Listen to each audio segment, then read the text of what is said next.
गणतंत्र दिवस के अवसर पर उत्तराखंड के सीएम पहुंचे खटीमा। सीएम धामी ने बीजेपी कार्यालय पर किया ध्वजारोहण। प्रदेशवासियों को गणतंत्र दिवस की दी शुभकामनाएं।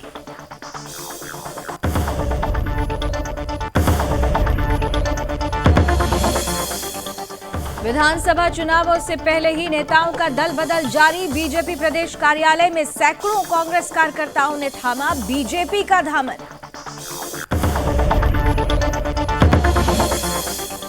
गणतंत्र दिवस के अवसर पर उत्तरकाशी स्थित पुलिस लाइन सभागार में जिलाधिकारी मयूर दीक्षित ने किया ध्वजारोहण।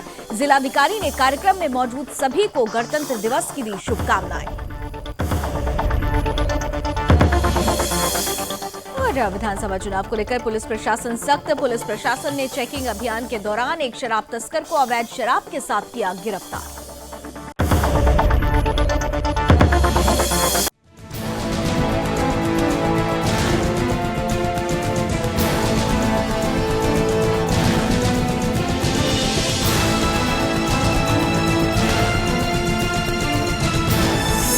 आप देख रहे हैं सुदर्शन न्यूज।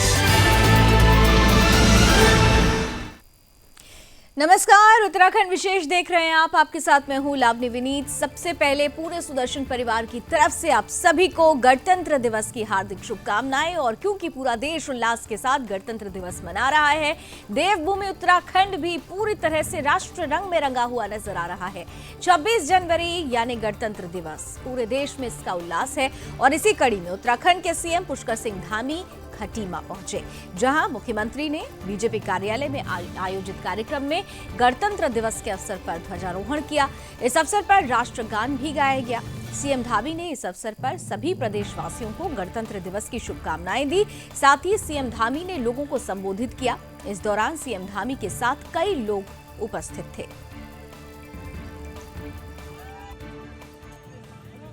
ध्वजारोहण कर रहे हैं, क्या कहेंगे अपने गिरे क्षेत्र में? गणतंत्र दिवस हमारा महापर्व है और गणतंत्र दिवस के बीच में इस समय हमारे लोकतंत्र का भी महापर्व चल रहा है।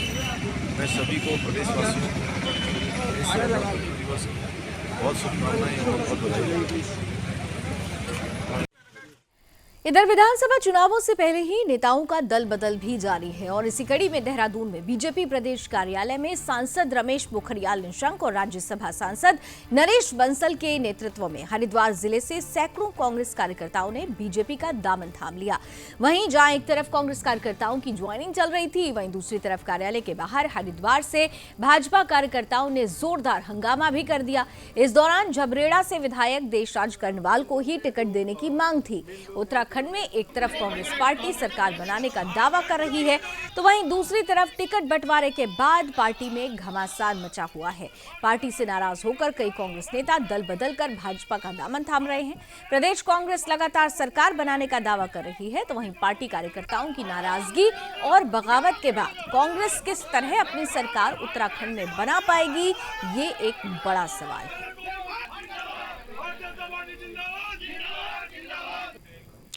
और ब्यूरो चीफ कृष्णा कुमार इस वक्त जुड़ चुके हैं ज्यादा जानकारी के साथ। सीधे रुख करेंगे कृष्णा का। कृष्णा, कांग्रेस में जिस तरह से भगदड़ मची हुई है, भारतीय जनता पार्टी का दामन थामा जा रहा है कांग्रेसी कार्यकर्ताओं की तरफ से, लेकिन सवाल तो यह है कि इतनी बड़ी संख्या में जो कार्यकर्ता, जो बड़े चेहरे भारतीय जनता पार्टी में आ रहे हैं, वो भी तो किसी एक उद्देश्य से, टिकट प्राप्ति के उद्देश्य से आ रहे हैं। क्या बीजेपी सबको सेटल कर पाएगी?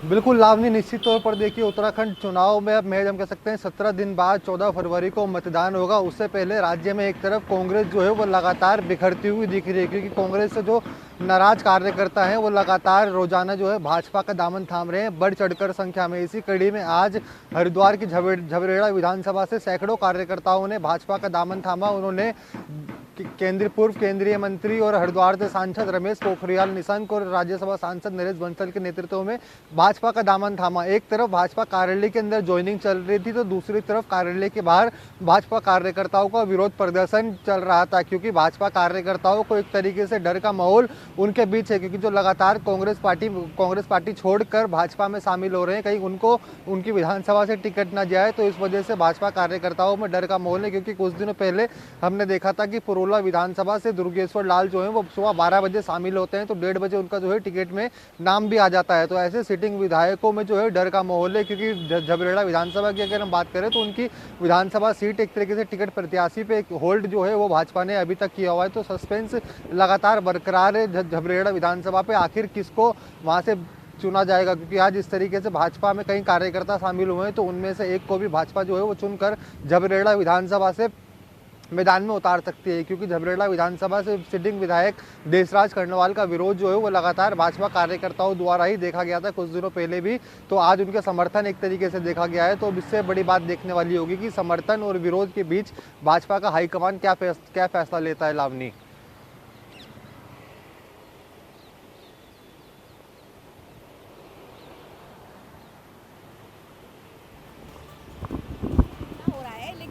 सवाल ये भी है कि एक तरफ जो भगदड़ मची हुई है कांग्रेस पार्टी में, लोग भारतीय जनता पार्टी का दामन थाम रहे हैं, उधर भारतीय जनता पार्टी के लिए जितने ज्यादा संख्या में लोग आ रहे हैं उनको सेटल करना एक चुनौती हो जा रही है।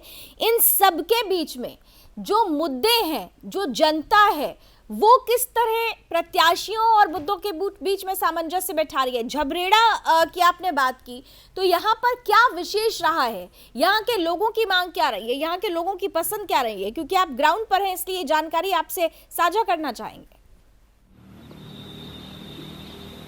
बिल्कुल लावनी, देखिए अगर हम झबरेड़ा विधानसभा की बात करें तो वह SC/ST कोटे से आती है, जहां पर अगर सिटिंग विधायक जो है वो देशराज कर्णवाल 2017 की अगर हम बात करें तो उन्होंने मोदी लहर में जो है वो चुनाव जीता हुआ है, जो भाजपा के कार्यकर्ता भी कहते हैं। चुनाव जीतने के बाद भाजपा के विधायक देशराज कर्णवाल कहीं पर भी मैदान पर नहीं दिखाई दिए। जो सामाजिक कार्य एक तरीके से हम कहते हैं, उनके क्षेत्र में बिजली की व्यवस्था भी पूरी की पूरी नहीं है, सड़क की सुविधा भी अच्छी नहीं है उस क्षेत्र में। तो विधायक एक तरीके से 5 साल जो है वो अपने कार्यकर्ताओं का ही विरोध झेलते हुए आए हैं। तो ऐसे टाइम पर कुछ समय पहले एक ऑडियो भी विधायक की जो है वायरल हो रही थी, जिसमें वो स्टार प्रचारक को जो है अपशब्द भाषा में बात करते हुए दिखाई दे रहे थे, जिसके बाद से उनकी टिकट कटने के जो है काफ़ी ज़्यादा चांसेस बढ़ गए थे, जिसकी मांग करते हुए एक तरीके से दूसरे जो भाजपा कार्यकर्ता हैं वो भी मांग कर रहे थे कि इस बार भाजपा जो है किसी और पर विश्वास दिखाकर उसको मैदान में उतारें, क्योंकि देशराज कर्णवाल से खुद जो है वो जनता खुश नहीं है, क्योंकि 5 साल में वे जनता के बीच में बिल्कुल भी दिखाई नहीं दिए हैं। तो एक बड़ा सवाल हो जाता है, क्योंकि कुछ दिनों पहले देखिए झबरेड़ा विधानसभा के ही कार्यकर्ताओं ने भाजपा कार्यालय में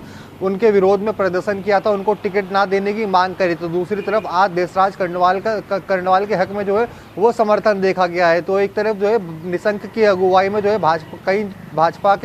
भाजपा में जो है लोगों ने शामिल हुए हैं, काफ़ी ज़्यादा लोगों ने सदस्यता आज ग्रहण करी है। तो इस बीच देखिए झबरेड़ा विधायक देशराज कर्णवाल पे लगातार सवाल खड़े होते जा रहे हैं, एक तरीके से निशाने में आते जा रहे हैं। क्या सिटिंग विधायक में से एक देशराज कर्णवाल हो सकते हैं? क्या उनकी टिकट काटकर किसी और प्रत्याशी को दी जाएगी? क्योंकि बगावत का दौर भी जारी है। अब क्या पता कोई और विधानसभा से प्रत्याशी भाजपा में शामिल हो जाए तो टिकट उसको भी दिया जा सकता है, क्योंकि भाजपा ने काफी समय किया था। जिन्होंने आज जिनको सबसे ज्यादा असंतोष था, जो विधानसभा सीट से 2 बार आप कांग्रेस पार्टी के प्रत्याशी भी रहे, वो जब भाजपा जाते हैं तो क्या राजपाल सिंह को चेहरा बनाया जा सकता है? बिल्कुल, निश्चित तौर पर देखिए कांग्रेस जो है वो ग्राउंड परफॉर्मेंस के आधार पर टिकट दे रही है और भाजपा भी ग्राउंड परफॉर्मेंस के हिसाब से टिकट दे रही है। तो इसी आधार पर देखिए कहीं ना कहीं जिस तरीके से ग्राउंड क्लियरेंस जो है देशराज कर्णवाल के हक में नहीं मिल रही है, तो सीधा हम कह सकते हैं देशराज कर्णवाल की जो टिकट है वो जल्द से जल्द कट सकती है, क्योंकि 28 फरवरी की अगर हम बात करें तो परसों वो आखिरी दिन होगा, नामांकन का भी आखिरी दिन होगा। उससे पहले ही भाजपा, कांग्रेस और आम आदमी पार्टी जो सिटिंग सीटें उनकी बची हुई है, प्रत्याशी उनके बचे हुए, उनकी घोषणा कर सकती है। तो उम्मीद लगाई जा रही है आज शाम या कल शाम तक जो है सभी पार्टी जो है अपने प्रत्याशी की जो है पूरी की पूरी घोषणा करके मैदान में उतार देंगे। उसके बाद स्पष्ट देखा जाएगा कि आमने सामने की टक्कर किसमें देखे जाएंगे, क्योंकि 11 सीटें अगर हम बात करें तो वो बीजेपी की अटकी हुई है। कांग्रेस ने जो 11 प्रत्याशी अपने परसों देर रात जारी किए थे, उन पे अचानक जो है कल देर रात कांग्रेस हाईकमान जो है रोक लगा देता है। हो सकता है उनकी सिटिंग में जिस तरीके से प्रत्याशी उतारे हैं उनको उनमें बदलाव देखा जा सकता है, क्योंकि डोईवाला सीट से भी लगातार विरोध देखा जा रहा है कांग्रेस पे भी और भाजपा में भी। तो ऐसे तमाम जो सीटें हैं जो अभी तक जिन पर चयन नहीं हुआ है प्रत्याशियों को, तो ऐसी सीटों पर घमासान को देखते हुए किस तरीके से डैमेज कंट्रोल करते हुए प्रत्याशी भारतीय जनता पार्टी और कांग्रेस पार्टी घोषित करेगी, एक बड़ा सवाल। एक और सवाल कृष्णा, क्योंकि बात चुनावों से जुड़ी हुई हो रही है, तो जिन 11 विधानसभा सीटों को लेकर भाजपा में मंथन चल रहा था, कहा जा रहा है कि सूची आज जारी हो सकती है, इस बाबत कोई जानकारी? बिल्कुल, देखिए उम्मीद लगाई जा रही है क्योंकि कांग्रेस की अगर हम बात करें तो कई सीटों पर लेकर पेच फंसा हुआ है। जब परसों देर रात उन्होंने अपनी लिस्ट जारी करी थी, उस पर भी सिंबल पर एक तरीके से प्रत्याशियों को देने से रोक लगा दी है। तो अब देखना होगा कि किस तरीके से कांग्रेस जो है अपने कार्यकर्ताओं को कंट्रोल करती है और उनसे बातचीत करके, या सिटिंग में जिस तरीके से रामनगर की अगर हम बात करें तो खुद हरीश रावत की विधानसभा सीट पर ही पेच फंसा हुआ है। तो आगे क्या कार्यकर्ताओं में सीटों में किस तरीके से पेच फंसे हुए हैं, आप इससे अंदाजा लगा सकते होंगे। जब कांग्रेस के आला कमान हम कहें कि मुख्यमंत्री का चेहरा हरीश रावत ही एक तरीके से स्पष्ट नहीं हो पाने की कौन सी विधानसभा से सीट लड़े, तो बाकी संगठन के कार्यकर्ताओं का क्या होगा, बाकी प्रत्याशियों का क्या होगा। ये बात तो कांग्रेस की होगी। मैंने भारतीय जनता पार्टी पे की भी 11 सीटों पर अभी तक चुनावी चेहरों को सामने नहीं रखा गया, लेकिन ये कहा जा रहा था कि बुधवार तक ये चुनावी चेहरे सामने होंगे। तो भाजपा को लेकर किस तरीके की हलचल? बिल्कुल, देखिए किसी भी समय, आज या कल में अगर हम बात करें तो किसी भी समय भाजपा के 11 प्रत्याशियों की लिस्ट जो है वो आ सकती है, जिसमें काफ़ी ज़्यादा नाम जो है वो सामने को देखने मिलेंगे। क्योंकि लाइंसडाउन की अगर हम बात करें, उसके अलावा कोटद्वार की बात करें, डोईवाला की बात करें, टिहरी की बात करें, क्योंकि टिहरी की अगर हम बात करें तो कांग्रेस के पूर्व प्रदेश अध्यक्ष किशोर उपाध्याय लगातार जो है कांग्रेस से नाराज चल रहे हैं और कभी भी खबर जो मिल रही है कभी भी भाजपा का दामन थाम सकते हैं। इसी वजह से जो है टिहरी की विधानसभा सीट से कांग्रेस और भाजपा के प्रत्याशी अभी तक अनाउंस नहीं हुए और मैदान में नहीं उतरे हैं। क्योंकि टिहरी से जो है धन सिंह नेगी जो है वो सिटिंग विधायक भाजपा के हैं, तो उनका टिकट भाजपा काटेगी या नहीं काटेगी। अगर किशोर उपाध्याय आज शाम या कल दिन तक जो है पार्टी में शामिल होते हैं तो निश्चित तौर पर एक और सिटिंग विधायक की टिकट हमें कटती हुई भाजपा में दिखेगी। लावनी, बिल्कुल, तो भाजपा और कांग्रेस दोनों के लिए ही चुनौतियां हैं बड़ी, और खास तौर से जब सीटों के आवंटन की बात हो, उम्मीदवारों के चेहरों को सामने रखना हो, तो जो चेहरा पार्टी या आलाकमान की तरफ से तय होता है उसके बाद दूसरों में जो दूसरे चेहरे हैं उनमें असंतोष नजर आने लगता है, और वही असंतोष आक्रोश के रूप में निकलता है। कांग्रेस में भगदड़ मची, भारतीय जनता पार्टी का दामन थाम लिया गया है। अब कांग्रेस से जो लोग निकल रहे हैं, भारतीय जनता पार्टी उनको कैसे सेटल करती है, ये भारतीय जनता पार्टी के लिए चुनौती है। दूसरी तरफ कांग्रेस की तरफ लिए बड़ी चुनौती यह है कि जो असंतोष के स्वर उठ रहे हैं, जब कांग्रेस का हाथ लोग छोड़ रहे हैं, तो फिर कांग्रेस उत्तराखंड में देवभूमि में जीत की राह को कैसे बरकरार रख सकती है, कैसे वो आश्वस्त कर सकती है, ये बड़ी चुनौती। बहुत बहुत धन्यवाद, thank you so much Krishna हमारे साथ जुड़ने के लिए। आइए आगे बढ़ते हैं। पूरे देश में 73वां गणतंत्र दिवस धूमधाम से मनाया जा रहा है और इसी कड़ी में उत्तरकाशी स्थित पुलिस लाइन सभागार में भी एक कार्यक्रम आयोजित किया गया, जिसमें जिलाधिकारी मयूर दीक्षित ने ध्वजारोहण किया। इस दौरान जिलाधिकारी ने कार्यक्रम में मौजूद सभी को गणतंत्र दिवस की शुभकामनाएं दी। इस मौके पर सभी विभाग के अधिकारी और पुलिसकर्मी मौजूद रहे।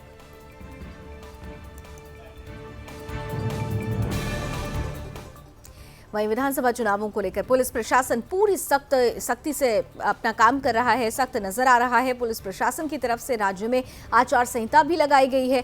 पुलिस की टीम की तरफ से क्षेत्र में लगातार चेकिंग अभियान भी चलाया जा रहा है। पुलिस की चेकिंग अभियान के दौरान पुरोला पुलिस ने निजी स्कूल के पास एक युवक को अवैध शराब के साथ गिरफ्तार किया। वहीं आरोपी के पास से 5 लीटर अवैध कच्ची शराब भी बरामद हुई है। फिलहाल पुलिस ने मामले को दर्ज कर आरोपी को जेल भेज दिया है। मामले में आरोपी से पूछताछ भी जारी है। वहीं विधानसभा चुनावों को लेकर सभी पार्टियों की तैयारियां तेज हो गई हैं। पार्टी के प्रत्याशी नॉमिनेशन कर रहे हैं और इस बीच यमुनोत्री विधानसभा से बीजेपी के प्रत्याशी केदार रावत ने जिला मुख्यालय आकर नॉमिनेशन किया। बीजेपी की तरफ से दूसरी बार इन्हें यमुनोत्री विधानसभा से चुनावी मैदान में उतारा गया है। वहीं नामांकन के दौरान पुलिस प्रशासन की तरफ से कड़ी चाक चौबंद व्यवस्था की गई। नामांकन के दौरान कोरोना को लेकर सोशल डिस्टेंसिंग का पालन किया जा रहा है। 14 फरवरी को उत्तराखंड में चुनाव होना है और इसलिए अब ये देखना दिलचस्प हो रहा है कि नॉमिनेशन जो लोग कर रहे हैं, जो चेहरे नॉमिनेशन के लिए आ रहे हैं, उनकी जीत जनता सुनिश्चित करती है या फिर इस बार उनको मायूस होना पड़ता है। विधानसभा चुनावों को लेकर सभी पार्टियों की तरफ से तैयारी तेज हो गई है और ऐसे में सभी पार्टियों के प्रत्याशियों की तरफ से नामांकन प्रक्रिया शुरू हो गई है। ऐसे में ऋषिकेश से बीजेपी प्रत्याशी प्रेमचंद अग्रवाल ने अपना नॉमिनेशन किया। नामांकन के मौके पर हरिद्वार के सांसद रमेश पोखरियाल सहित भाजपा कार्यकर्ता तहसील परिसर पहुंचे। हालांकि नामांकन कक्ष के बाहर तैनात पुलिस फोर्स ने नामांकन कक्ष के अंदर प्रत्याशी और सांसद सहित एक प्रस्तावक को ही एंट्री दी। इसके बाद प्रत्याशियों ने नामांकन किया। उत्तराखंड में 14 फरवरी को विधानसभा चुनाव होने हैं।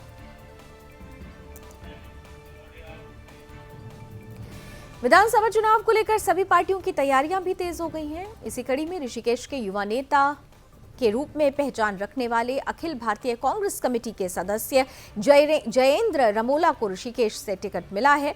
टिकट मिलने के बाद समर्थकों में खासी खुशी देखी गई। साथ ही कार्यकर्ताओं ने खुशी जाहिर करते हुए एक दूसरे को मिठाई बांटी।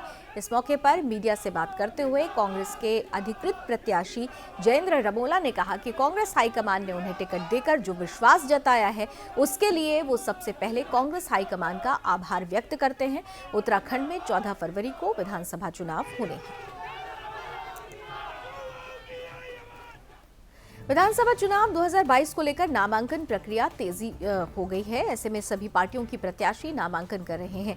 इस कड़ी में बीजेपी के पौड़ी प्रत्याशी राजकुमार पोरी सहित आम आदमी पार्टी के युवा मोर्चा के प्रदेश अध्यक्ष दिग्मोहन नेगी, बीजेपी यमकेश्वर प्रत्याशी रेणु बिष्ट, उत्तराखंड क्रांति दल के नेता क्रांति किशोर भट्ट, पूर्व स्वास्थ्य मंत्री सुरेंद्र सिंह नेगी सहित कई प्रत्याशियों ने अपना नामांकन पत्र जिला मुख्यालय पौड़ी पहुंचकर दे दिया। नामांकन के दौरान बीजेपी प्रत्याशी राजकुमार पोरी ने कहा कि वो अपनी जीत को लेकर आश्वस्त हैं। उत्तराखंड 14 फरवरी को चुनावी अब जंग लड़ता हुआ नजर आएगा और ऐसे में सभी प्रत्याशियों के तरफ से नॉमिनेशन की प्रक्रिया शुरू की जा चुकी है। हालांकि सभी प्रत्याशी अपनी अपनी जीत को लेकर दावे कर रहे हैं। ये आने वाला वक्त ही बताएगा कि कौन सी पार्टी मतदाताओं को रिझाने में कामयाब हो सकी। उत्तराखंड के पौड़ी में कई जगहों पर बारिश के साथ बर्फबारी हो रही है। पौड़ी में रुक रुक कर हो रही बारिश के चलते मौसम काफी ठंडा हो गया है। साथ ही बर्फबारी से तापमान में गिरावट आई है। इससे इलाके में ठंड बढ़ गई है। ठंड से बचने के लिए लोगों को अलाव का सहारा लेना पड़ रहा है। एक तरफ बारिश और बर्फबारी से स्थानीय लोगों की मुश्किलें बढ़ गई हैं। बारिश और बर्फबारी के चलते लोगों को आने जाने में काफी परेशानियों का सामना करना पड़ रहा है। वहीं दूसरी तरफ दूर दूर से घूमने आए पर्यटक इस बर्फबारी का जमकर लुत्फ उठा रहे हैं। उत्तराखंड विधानसभा चुनाव से ठीक पहले एक बार फिर लालकुआं विधानसभा सीट पर 2012 जैसे हालात पैदा हो गए। अंतर इतना है कि कांग्रेस ने इस बार टिकट हरेंद्र बोरा के बजाय संध्या डालाकोटी को दिया है। कांग्रेस के प्रबल दावेदार माने जा रहे पूर्व कैबिनेट मंत्री हरीश दुर्गापाल एक बार फिर निर्दलीय चुनाव मैदान में उतरने को तैयार दिख रहे हैं। उनके आवास पर जमा सैकड़ों कार्यकर्ताओं के बीच उन्होंने कांग्रेस पार्टी को छोड़ने का ऐलान कर दिया। कांग्रेस की पहली सूची जारी होने के साथ ही लालकुआं सीट से कांग्रेस प्रत्याशी बदलने की चर्चा भी तेज हो गई थी। वहीं कांग्रेस की दूसरी सूची जारी होने के बाद स्पष्ट हो गया कि कांग्रेस ने हल्द्वानी की पूर्व ब्लॉक प्रमुख संध्या डालाकोटी पर विश्वास जताते हुए उनको टिकट दिया। बाद में हरीशचंद्र दुर्गापाल ने सैकड़ों कार्यकर्ताओं के साथ कांग्रेस छोड़ने का ऐलान कर दिया। वहीं दुर्गापाल समर्थकों का कहना है कि वो हर हाल में निर्दलीय चुनाव लड़ेंगे। इससे कांग्रेस की मुश्किलें बढ़ना तय है। मैं उन सभी लोगों से कहना चाहता हूं पिताजी पौड़ी जिले की ही कोटद्वार विधानसभा सीट पर बीजेपी के प्रत्याशी घोषित नहीं किए जाने को लेकर ऋतुभूषण खंडूरी को टिकट दिए जाने की मांग तेज हो गई है। दरअसल पौड़ी सीट पर ब्राह्मण चेहरे को टिकट नहीं दिए जाने को लेकर ब्राह्मणों में आक्रोश है। वहीं ऋतु खंडूरी को टिकट देकर आक्रोश कम किए जाने की संभावना है। साथ ही 2012 के चुनाव में मतदाताओं में भुवन चंद्र खंडूरी को वोट नहीं दिए जाने का पछतावा भी मतदाताओं में देखा जा रहा है। वहीं भाजपा की पूर्व महामंत्री महिला मोर्चा माधुरी थपलियाल ने भी कहा है कि कोटद्वार से ऋतु खंडूरी को ही टिकट दिया जाना चाहिए।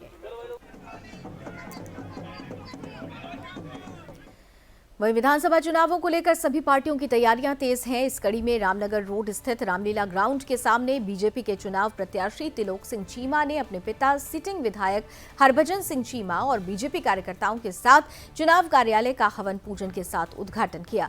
इस अवसर पर काफी संख्या में बीजेपी कार्यकर्ता मौजूद रहे। इस दौरान विधायक हरभजन सिंह चीमा ने कहा कि जो कार्यकर्ता मेरे पुत्र के टिकट से नाराज हैं, उनको जल्द ही हाईकमान के आदेश पर मना लिया जाएगा। उत्तराखंड में 14 फरवरी को विधानसभा चुनाव होने वाले हैं। चमोली के गोपेश्वर महाविद्यालय में गणतंत्र दिवस धूमधाम से मनाया गया। सभी गणतंत्र दिवस के जश्न में डूबे हुए नजर आए। गणतंत्र दिवस समारोह का मुख्य आयोजन गोपेश्वर महाविद्यालय में किया गया और इस दौरान महाविद्यालय के प्रधानाचार्य ने झंडारोहण भी किया। इसके बाद उन्होंने परेड का अभिवादन स्वीकार किया। इस अवसर पर सांस्कृतिक कार्यक्रम भी आयोजित किए गए।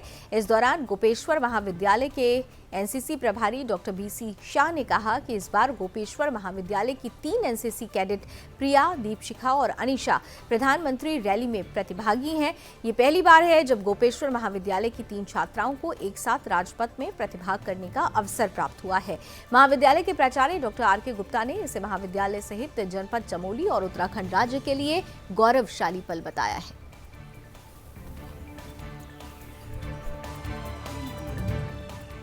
विधानसभा चुनावों को लेकर पुलिस प्रशासन की तरफ से तैयारी पूरी है। अब ऐसे में बाजपुर पुलिस ने बिना अनुमति के राजनीतिक पार्टी की तरफ से लगाई जा रही प्रचार सामग्री को जब्त कर एफएसटी टीम ने इसका खुलासा किया है। वहीं पुलिस को देखते हुए प्रचार सामग्री लगा रहे लोग फरार हो गए। पुलिस और एफएसटी टीम ने 1 लाख रुपए की नकदी भी जब्त की। बाजपुर के नैनीताल रोड पर कुछ लोगों की तरफ से राजनीतिक पार्टी के झंडे लगाने का काम किया जा रहा था।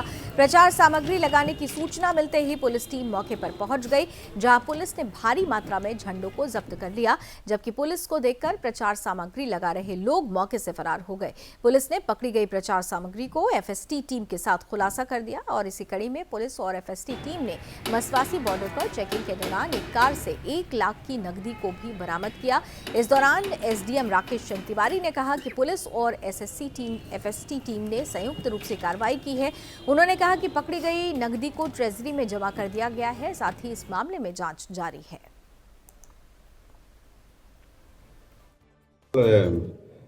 एक उस पे टुकटुक वाहन पे कुछ प्रचार सामग्री जा रही थी, तो सूचना प्राप्त हुई कि सामग्री जो है बिना अनुमति के जा रही, तो हमने तत्काल पुलिस और जो हमारी एफएसटी टीम है उसको निर्देशित किया कि तत्काल सामग्री वो जब्त कर लें, जब्त करके आवश्यक कार्रवाई करें। तत्पश्चात जो हमारी एफएसटी टीम है और पुलिस के द्वारा उस सामग्री को जब्त कर ली गई और जो सामग्री ले जा रहा था वो शायद भाग गया। विधानसभा चुनावों को लेकर सभी पार्टियों की तैयारी शुरू हो गई है। बीजेपी और कांग्रेस ने अपने उम्मीदवारों की लिस्ट जारी कर दी है। अब ऐसे में सभी प्रत्याशियों ने नामांकन शुरू कर दिया है। इस क्रम में बागेश्वर जनपद की कपकोट विधानसभा से बीजेपी प्रत्याशी सुरेश गड़िया ने अपना नामांकन करवाया। वहीं दूसरी तरफ आम आदमी पार्टी से भूपेश उपाध्याय ने भी नामांकन करवाया। साथ ही रिटर्निंग ऑफिसर पारितोष वर्मा ने भी अपना नामांकन करवाया। वहीं बागेश्वर विधानसभा से यूकेडी के गोपाल चंद्र वनवासी ने निर्वाचन अधिकारी पर हरगिरी के समक्ष पर्चा दाखिल किया। उत्तराखंड में 14 फरवरी को चुनाव होने हैं, जिसके लिए सभी पार्टियों के नेता अपना नामांकन करा रहे हैं। साथ ही कोरोना को लेकर सोशल डिस्टेंसिंग का पालन भी किया जा रहा है।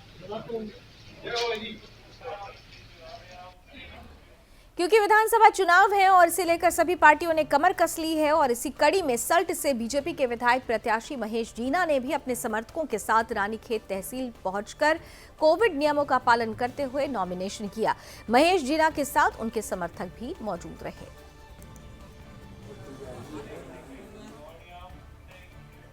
विधानसभा चुनाव को लेकर पुलिस प्रशासन सख्त हो गई है। ऐसे में पुलिस प्रशासन की तरफ से क्षेत्र में लगातार चेकिंग अभियान चलाया जा रहा है। इस कड़ी में अवैध नशे के खिलाफ पुलिस लगातार अभियान कर रही है। पुलिस नशे के सौदागरों के खिलाफ कार्रवाई करते हुए उन्हें जेल भेज रही है। इस क्रम में पुलिस प्रशासन की तरफ से उधम सिंह नगर में चेकिंग के दौरान स्मैक के साथ 3 नशा तस्कर को गिरफ्तार किया गया, जिसकी कीमत अंतर्राष्ट्रीय बाजार में लगभग 1 करोड़ 30 लाख रुपए के करीब आंकी गई है। फिलहाल इस मामले में पुलिस ने मामले को दर्ज कर 3 आरोपियों को जेल भेज दिया है और आगे की जांच जारी है। थोड़ा हाथ पीछे कर लो यार, थोड़ा पीछे आ जाओ ना यार, दादा सिंथेटिक ड्रग जो है एसओजी द्वारा पकड़ा गया है। ये तकरीबन 1 kg इसका जो अमाउंट है और 1 करोड़ 20 लाख के आसपास इसकी कीमत बताई जा रही है। और यहाँ जो है वेस्ट बंगाल से कुछ लोगों द्वारा यहाँ की जा रही तस्करी और इसमें डिटेल्स और लिए जा रहे हैं। संभवतः ये बांग्लादेश से इसको लाते हैं और यहाँ पर आके इनका एक लोकल कॉन्टैक्ट है, उसके माध्यम से। इधर उत्तराखंड में विधानसभा चुनाव होने हैं। विधानसभा चुनाव को लेकर पूरे उत्तराखंड में आचार संहिता लागू है, लेकिन आचार संहिता का फायदा विकासनगर तहसील क्षेत्र में खनन माफिया उठा रहे हैं। विकासनगर तहसील क्षेत्र की तो खनन माफिया के हौसले इतने बुलंद हैं कि विकासनगर तहसील क्षेत्र की यमुना नदी के नावघाट क्षेत्र में खनन भूमाफियाओं की तरफ से अवैध खनन किया जा रहा है। इस मामले को जिलाधिकारी के निर्देश पर कई बार प्रशासन की तरफ से छापेमारी की गई, लेकिन खनन माफियाओं का नेटवर्क इतना सक्रिय है कि प्रशासन की कार्रवाई से पहले ही इन्हें भनक लग जाती है, जिससे खनन माफिया नदी से अवैध खनन करने में कामयाब हो जाते हैं। इस मामले में ग्रामीणों ने जिलाधिकारी से खनन माफियाओं पर कार्रवाई करने की मांग की है। वहीं इस मामले पर प्रशासन की तरफ से जांच भी चल रही है।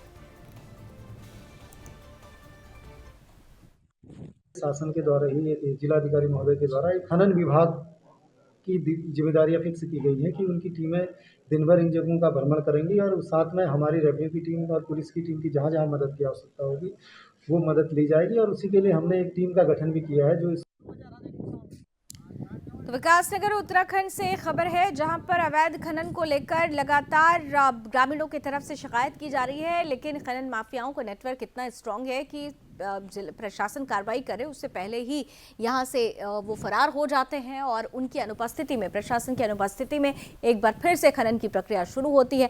हालांकि इस बाबत आपको याद होगा कि प्रशासन ने बाकायदा एक टीम का गठन किया था। रात्रि विचरण खास तौर से करने की बात भी कही गई थी। बावजूद इसके खनन माफियाओं के हौसले इतने बुलंद हैं कि प्रशासन की नाक के नीचे ये कारोबार पूरी तरह से चल रहा है। कई बार ग्रामीणों ने इस बाबत जो यहाँ के जनप्रतिनिधि है उनके साथ मिलकर आवाज उठाई है। कई बार धरना प्रदर्शन जैसी परिस्थिति भी बनी। बावजूद इसके खनन माफिया अपनी दबंगई से ग्रामीणों को डरा धमका कर बार बार चुप करा देता है और बदस्तूर खनन जारी रहता है। विधानसभा चुनाव में आदर्श आचार संहिता का पालन कराने के लिए प्रशासन पूरी तरह से सख्त है। प्रशासन ने राजनीतिक दलों पर गाज गिराना शुरू कर दिया है और इसी कड़ी में भारत निर्वाचन आयोग ने आदर्श आचार संहिता का उल्लंघन करने वालों पर सख्ती से निपटने के लिए इस बार CV जिल नाम से एक ऐप जारी किया है, जिसके तहत कोई भी व्यक्ति आचार संहिता के उल्लंघन करने वालों के बारे में प्रशासन को जानकारी दे सकता है। आचार संहिता उल्लंघन करने वालों पर कार्रवाई करने में अपनी भूमिका निभा सकता है। वहीं इस मामले में काशीपुर से जुड़ी कई शिकायतें आई, जिसके बाद शिकायतों पर SDM अभय प्रताप सिंह ने आचार संहिता उल्लंघन करने वालों पर कार्रवाई की। इस बीच उप जिलाधिकारी ने मीडिया से बात करते हुए कहा कि CV जिल ऐप से मिली शिकायतों पर जांच पड़ताल करते हुए कार्रवाई की गई है। साथ ही उन्होंने कहा कि उन राजनेताओं को नोटिस भी भेजा जा रहा है जो आदर्श आचार संहिता के उल्लंघन के दायरे में आए। जहाँ जहाँ हमें शिकायतें मिल रही हैं कि आचार संहिता का उल्लंघन किया जा रहा है, तो वहाँ हम उनको नोटिस भी दे रहे हैं। और हमारी जो FST टीमें जो लगे हुए हैं, फ्लाइंग स्क्वाड भी लगे हुए हैं, वो हमारे पूरे क्षेत्र में एक्टिव है, विधानसभा क्षेत्र में। और जहाँ शिकायत का हमें जानकारी मिल रही है वहाँ टीम पहुँच के उसको रिजॉल्व करा रही है। और चलिए इसी के साथ उत्तराखंड विशेष में अभी बस इतना ही, लेकिन देश और दुनिया की तमाम खबरों के लिए आप जुड़े रहिए सुदर्शन न्यूज के साथ। जय हिंद।